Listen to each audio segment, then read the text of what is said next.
প্রেমময় শ্রী শ্রী ঠাকুরের শ্রীচরণে আমার কোটি কোটি প্রণাম।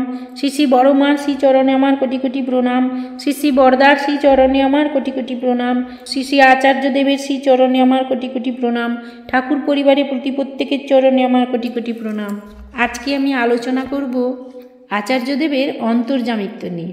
প্রথমে আমি শ্রী শ্রী বরদা, তারপরে শ্রী শ্রী দাদা এবং তারপরে বর্তমান আচার্যদেবের অন্তর্যামিত্ব নিয়ে কয়েকটা ছোট ছোট গল্প বলবো। পুরোটা শুনবেন, দিলে আপনাদের খুব ভালো লাগবে। খুব দারুণ দারুণ গল্প। শ্রী শ্রী বরদা তখন পুরী ঠাকুর বাড়িতে অবস্থান করছেন। অনেকের সঙ্গে সত্যানন্দ মুখোপাধ্যায়ও গেছেন। একতলা নাটমণ্ডপে সন্ধ্যাকালীন ও প্রাতকালীন বিনতি প্রার্থনা হয়। হারমোনিয়ামের পরিচালনা দায়িত্ব তিনি পেয়েছিলেন সত্যানন্দদা। মাইক যোগে প্রার্থনা চলাকালীন শ্রী শ্রী বরদা তার নির্দিষ্ট কক্ষে বসে প্রার্থনা করতেন। মাইক যোগে প্রার্থনা চলছে, তিনি শুনছেন। একদিন প্রার্থনা শেষে সত্যানন্দদা প্রণাম করতে গেছেন। প্রণাম করে উঠতেই শ্রী শ্রী বরদা বললেন, জয় রাধে রাধে গাওয়ার সময় একমাত্রা ফাঁক দিলি কেন? তিনি হতবাক হয়ে তাঁর সেই মুখের দিকে তাকিয়ে আছেন। ভেবে কুল পাচ্ছেন না, এত সূক্ষ্ম অনুধাবন তার পক্ষেই সম্ভব। সঙ্গে সঙ্গে সমাধান। তিনি বললেন, গা দেখি একবার। খালি গলায় গাওয়ার সময় ধরিয়ে দিলেন কোথায় একমাত্রা ফাঁক যাচ্ছে। গৌর নায়েক ছোট্ট ছেলেটি বাবা মার সঙ্গে সাগর তরঙ্গে অর্থাৎ পুরী ঠাকুরবাড়ির নিকটবর্তী একটি গেস্ট হাউসে থাকে। প্রতিদিন সকাল ও সন্ধ্যায় বিনতি প্রার্থনায় আসে। প্রার্থনান্তে ভোগের পর শ্রী শ্রী বরদাকে প্রণাম করে যায়। একদিনের ঘটনা, তখন ঠাকুরবাড়িতে রান্নাঘরে কয়লার আঁচের উনান জ্বলছে। বিকালে প্রার্থনার পর ওই ঘরে ছোট্ট গৌর ঢুকতে যাচ্ছে। বিপদ হতে পারে ভেবে জোরে ধমক দিলেন ওই সত্যানন্দদা। দ্বিতলে শ্রী শ্রী বরদা ঘরে আছেন। তাকে যখন প্রণাম করতে গেলেন তখন তিনি সঙ্গে সঙ্গে বলে উঠলেন, গৌর আমার কাঁচা সোনা, হারিয়ে গেলে আর পাবো না। শোনার সঙ্গে সঙ্গে গৌর কেঁদে উঠল।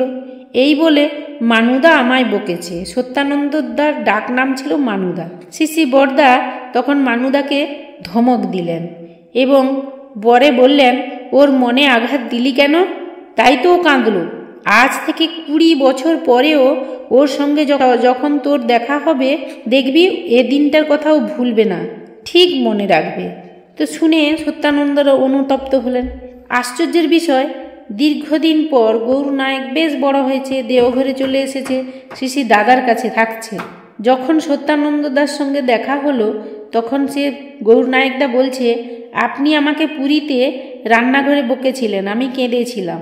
তখন তিনি অবাক হয়ে ওর মুখের দিকে তাকিয়েছিলেন। শ্রী শ্রী বরদার কথাগুলো আজকে সত্যি হলো 20 বছর পর। এবার বলবো শ্রী শ্রী দাদার কথা।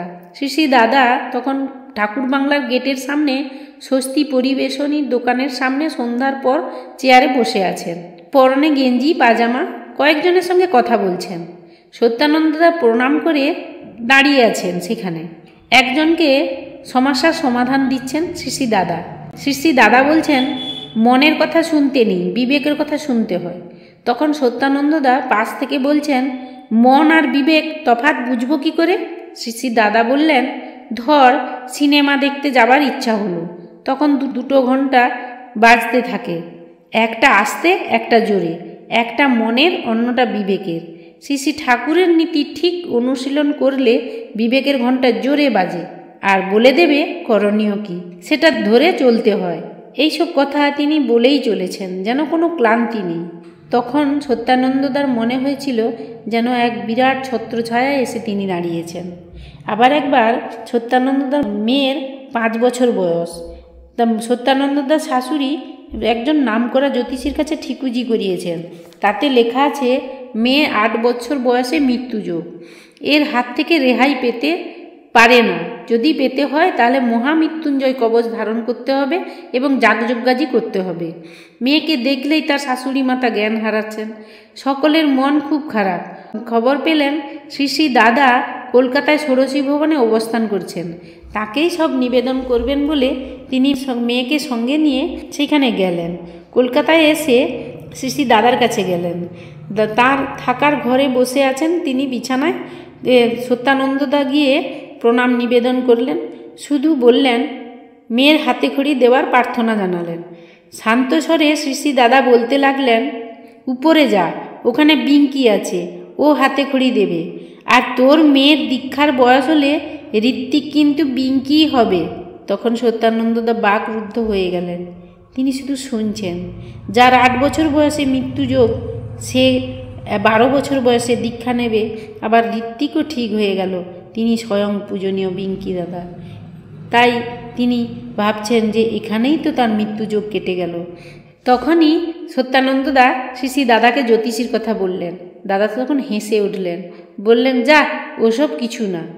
আবার সেই সত্যানন্দদার মায়ের খুব শরীর খারাপ, জ্ঞান নেই, কলকাতায় এসেছে। মারোয়ারি হাসপাতালে আইসিইউতে কেবিনের বিছানায় বাঘহীন অবস্থায় শুয়ে আছেন। ডাক্তারবাবু বাঁচার আশা দেখছেন না, মন খুব খারাপ। পূজ্যপাদ দাদা ষোড়শী ভবনে আছেন শুনে এই ভরসায় তিনি তার চরণে নিবেদন করতে গেছেন। প্রণাম করতেই জিজ্ঞাসা করলেন, কি মানু, তোর মা কেমন আছেন? তিনি বললেন, একেবারে ভালো নেই, ডাক্তারবাবু আশা ছেড়ে দিয়েছেন। তিনি একটু চুপ থেকে বলে উঠলেন, খুব ভালো জায়গায় এনেছিস, এবারে তোর মা ভালো হয়ে যাবেন। তিনি তখন প্রণাম নিবেদন করে চলে এলেন। মায়ের একই অবস্থা দেখে গেছিলেন। ওই দিন রাত্রি 8টার সময় তিনি তার দিদিকে নিয়ে দেখতে গেছেন। কাঁচের ঘরের বাইরে থেকে দেখছেন মা হাত নাড়ছে। তাড়াতাড়ি তার কাছে গিয়ে সাড়া দিতেই তার মা কথা বলতে শুরু করেছেন।